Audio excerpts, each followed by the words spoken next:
The government doesn't have any money. The only power it has is to take from some and give to others. Milton Friedman.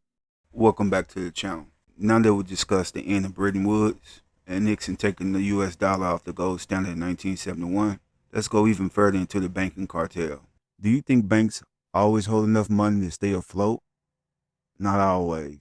And that's why Basel I, II, and III came into being. We'll journey through these critical global banking standards. What are they and why they matter, and how they shape the financial world?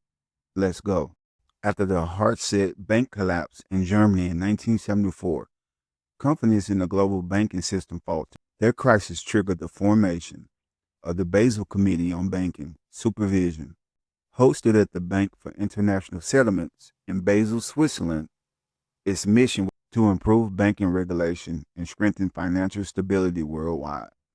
The banks adopted this model to ensure stability, harmonize global regulation, prevent bailouts, and prevent crises. Enter Basel I, which was launched in 1988 and enforced by 1992 across G10 countries.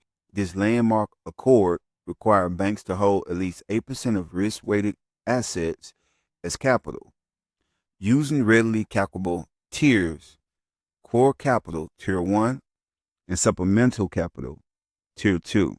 Basel II was published in 2004 with the three pillars: capital, supervision, and disclosure, which included the inclusion of operational and risk management. By 2004, regulators realized risk isn't one-dimensional. Basel II introduced a more nuanced framework: three pillars: minimum capital requirement, supervisory review, and market discipline via disclose.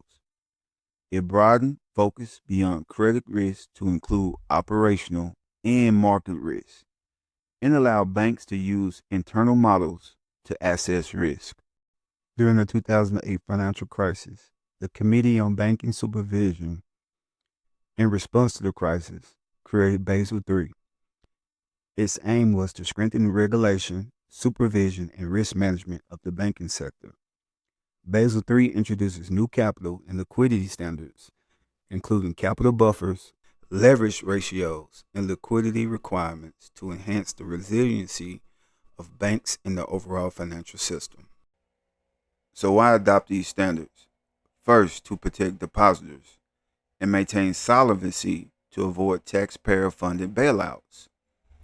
Second, to harmonize global regulation, making banking more predictable across borders. And third, to address evolving risks. Basel I tackled credit exposure. Basel II recognized operational and market gaps. Basel III responded to liquidity and leverage breakdowns and crises. Here's a quick recap in the timeline. 1974, the Basel Committee was formed. 1988 to 1992, the Basel I was introduced and enforced. In 2004, Basel II was published. In 2010 to 2012, Basel III was agreed upon and implemented. In 2017 to 2028, Basel III, the endgame phases in globally. Now here's a short video that visually walks you through the evolution from Basel I through Basel III.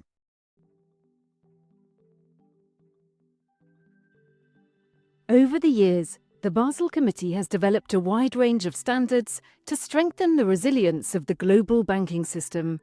These standards form part of the Basel framework, the minimum requirements for internationally active banks, and have been adopted by over 100 jurisdictions globally. The Basel framework comprises three main pillars. Pillar 1 is the minimum regulatory requirements for bank capital and liquidity. This ensures banks fund themselves with sufficient capital resources by meeting two key ratios: a risk-based capital ratio, which compares a bank's capital resources with the riskiness of its assets, and a leverage ratio, which sets a limit to how much debt a bank can take on. It also requires banks to have sufficient liquid assets, stable funding, and sets concentration limits to individual counterparties. Pillar 2 is a supervisory review process. to make sure that a bank's capital and liquidity are adequate. It helps ensure that banks have sound internal processes in place and use appropriate risk management techniques.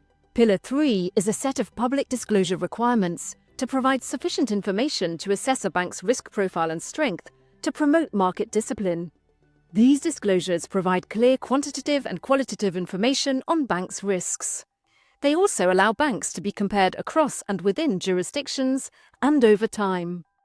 The core principles for effective banking supervision form another fundamental part of the Committee's output for sound regulation and supervision of banks.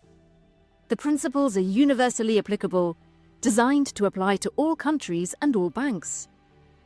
They assess the effectiveness of regulatory and supervisory frameworks worldwide and are used by the International Monetary Fund and World Bank as part of the Financial Sector Assessment Programme. First issued in 1997, they have evolved over time in response to global financial developments, risks and trends, as well as changes in the regulatory and supervisory landscape. Now that we've seen that Basel I laid the groundwork, and Basel II added nuance, and Basel III added real muscle, and why the banks worldwide embraced them. These are more than bureaucratic rules. They're safety nets for the global economy. Thanks for watching. If you found this helpful, like, subscribe, and hit the bell. Let's keep unlocking the hidden forces that shape our money world. See you next time. Peace.